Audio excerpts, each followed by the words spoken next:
जनक जी कहते हैं, प्रश्न करते हैं अष्टावक्र जी से, राजा जनक ने ज्ञान प्राप्ति एवं मुक्ति हेतु अष्टावक्र के सामने जिज्ञासा की कि हे प्रभु,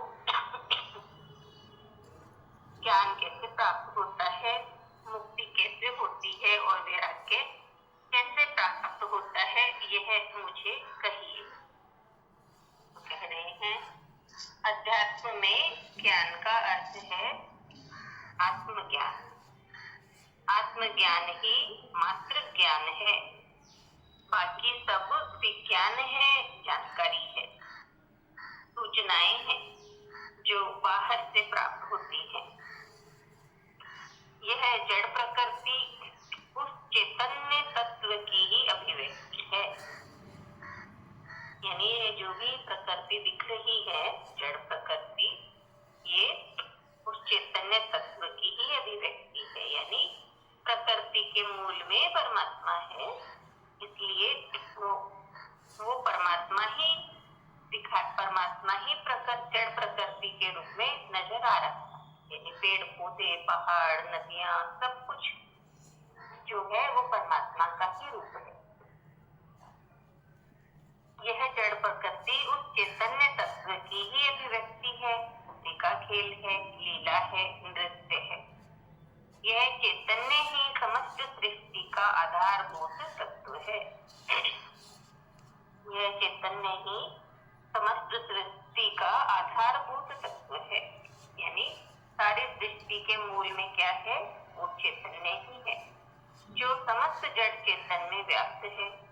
इस व्यष्टि चेतन को आत्मा तथा समष्टि चेतन को ब्रह्म कहा गया है।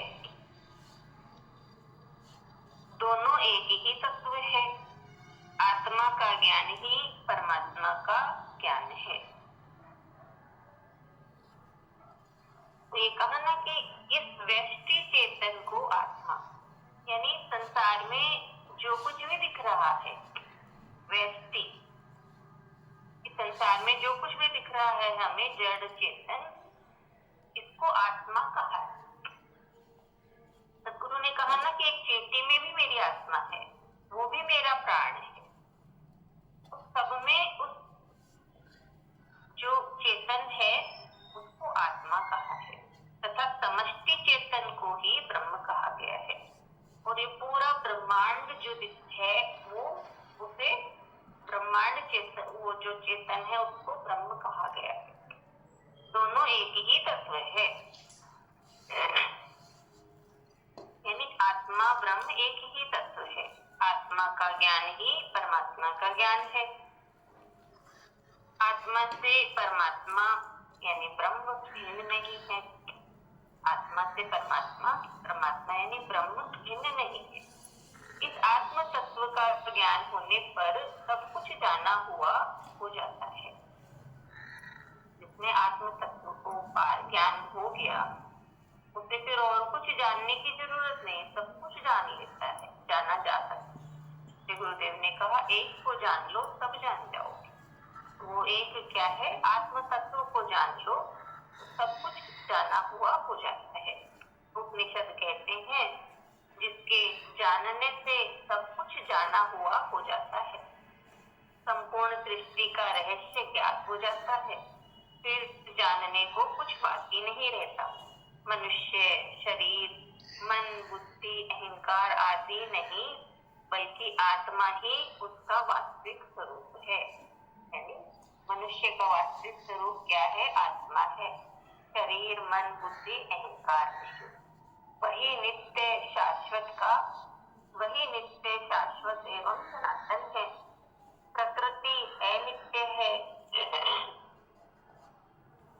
इस आत्मा का ज्ञान ही वह का ज्ञान है। अज्ञानी प्रकृति को ही जानते हैं जो स्थूल है, इंद्रिय ग्राह्य है। यानी अज्ञानी जो है वो प्रकृति को तो जानते हैं क्योंकि वो स्थूल है, आंखों से दिखाई देती है। इंद्रिय ग्राह्य मतलब जो इंद्रियों से हम उसे महसूस कर सकते हैं, यानी आंखों से देख सकते हैं, छू के देख सकते हैं, सुन सकते हैं प्रकृति की की आवाज, सबकी आवाज। तो जो इंद्रिय ग्राह्य है, जबकि ज्ञानी उस चेतना को भी जान लेते हैं जो सूक्ष्म है, इंद्रियातीत है। थोड़ा सा एक पैराग्राफ हो रहा है। इस ज्ञान प्राप्ति से होती है मुक्ति। सृष्टि का आधार जान लेने पर समस्त विश्व प्रपंच का ज्ञान हो जाता है। अज्ञानी प्रकृति को ही जानते हैं जो स्थूल है, इंद्रिय ग्राही है, जबकि ज्ञानी उस चेतन को भी जान लेते हैं जो सूक्ष्म है, इंद्रियातीत है। ये पहला प्रकरण है जिसमें राजा जनक जी ने पूछा कि मुक्ति, वैराग्य, ज्ञान, मुक्ति और वैराग्य कैसे प्राप्त होता है। ये अष्टावक्र